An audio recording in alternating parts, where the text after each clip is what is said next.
talked about the offensive line last week in regards to the blame that they should or should not have taken, not just from last season, but recent offensive woes under Mark Richt. The quarterback situation with MarkRogersTV has to get better, as has been stated by Cam a number of weeks. Just statistically speaking, it was one of the bottom 5 to 10 worst quarterbacking efficiency rankings in just about every meaningful statistical category in college football last season.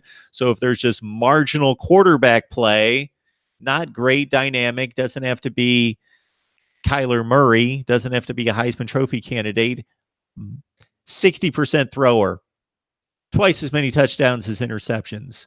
You know, a threat to stretch the defense, a threat in the running game, as certainly MarkRogersTV was, and they don't have to get dynamic Michael Vick kind of play out of the running position or the running responsibilities of the quarterback. But Kevin, I think that elevates it right there. There's your difference between 7 wins and 9. Capable quarterback play, not great quarterback play, top 40 quarterback play. Yeah, no one is expecting the Miami Hurricanes to jump into next season and have a Kyler Murray season, or even probably have a top 10 quarterback season. But if you can go into next season with a top 40 or a top 30 quarterback, it changes a lot. Dan Enos is going to bring an offense that is more modernized, and we talked about it last week. You can't be going to next season with the same motion, the same inside zones, the same plays that you shouldn't expect to run, and work at a consistent basis. And a lot of it will go on the quarterback because Rozier wasn't good. He had struggled to make throws to guys like Brevin Jordan, who has a lot of speed, who can dominate the middle of the field. Jeff Thomas, who had burned defenses all year. And if you can get a guy like Perry to take that next step and at least complete 60-65% of his throws, you're talking about a team that drives down the field a lot easier. And it makes running the ball easier. It makes your defense not have to work as hard. And while the hope is that you can at least throw some bubble screens, you can get the ball quickly, because you're not going to get the offensive line to a point where you're going to have the ideal 3 to 4 seconds to throw the football. But if you can just get the ball out and you can use the playmakers that you have, you can use the speed you have, you can use guys like Thomas, Brevin Jordan, Will Mallory, DJ Dallas out the backfield, then you're talking about a team that can drop 30 points a game, can score 35 points a game consistently. And in the ACC, that should get you to 10 wins. You would expect it to, with the, I don't even want to say lack of talent, but just not as much talent as other Power 5 conferences do have.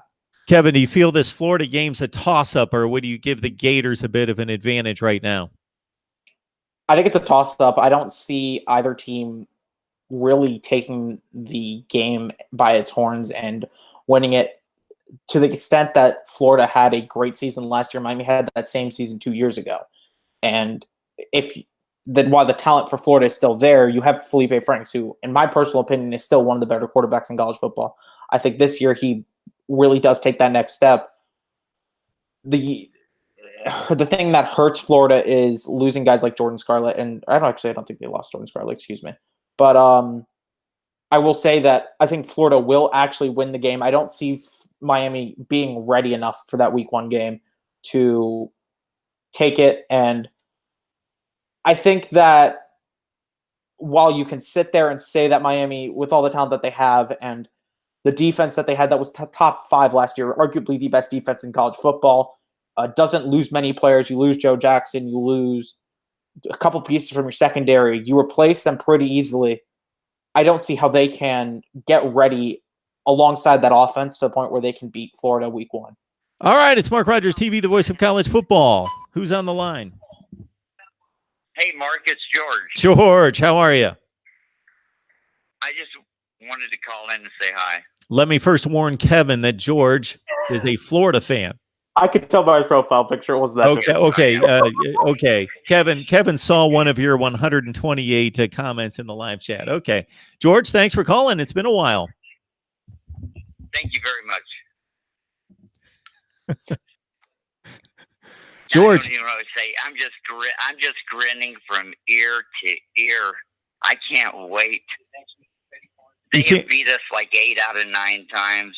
You know, finally, revenge. Do you think this is going to be revenge for sure? Only because of one or two things.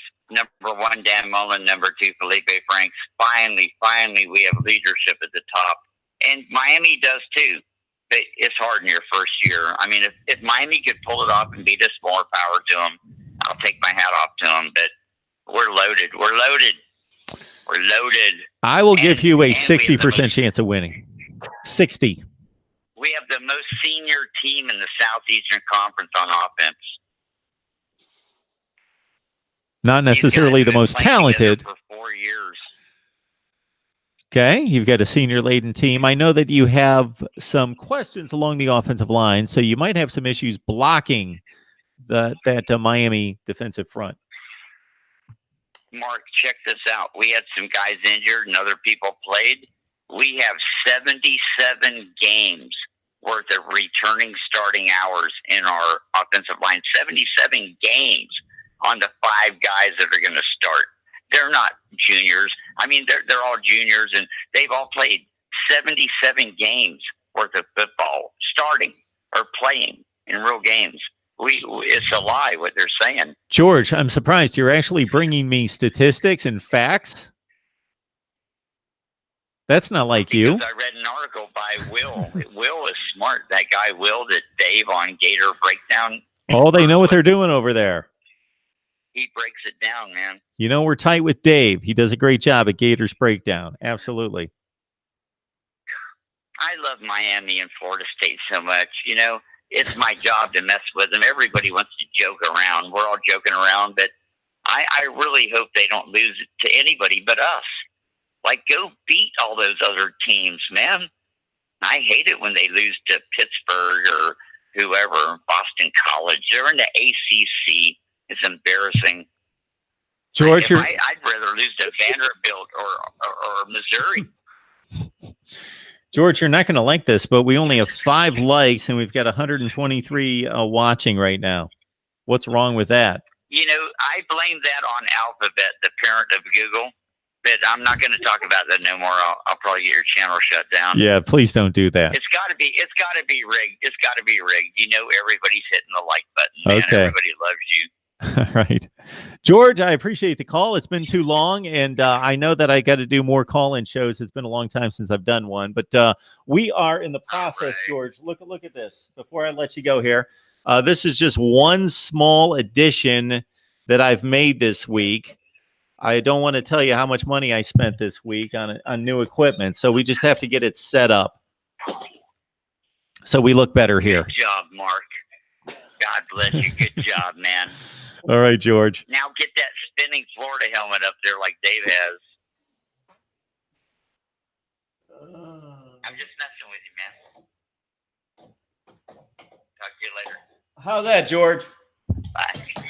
All right, we'll see you later, George. Take care.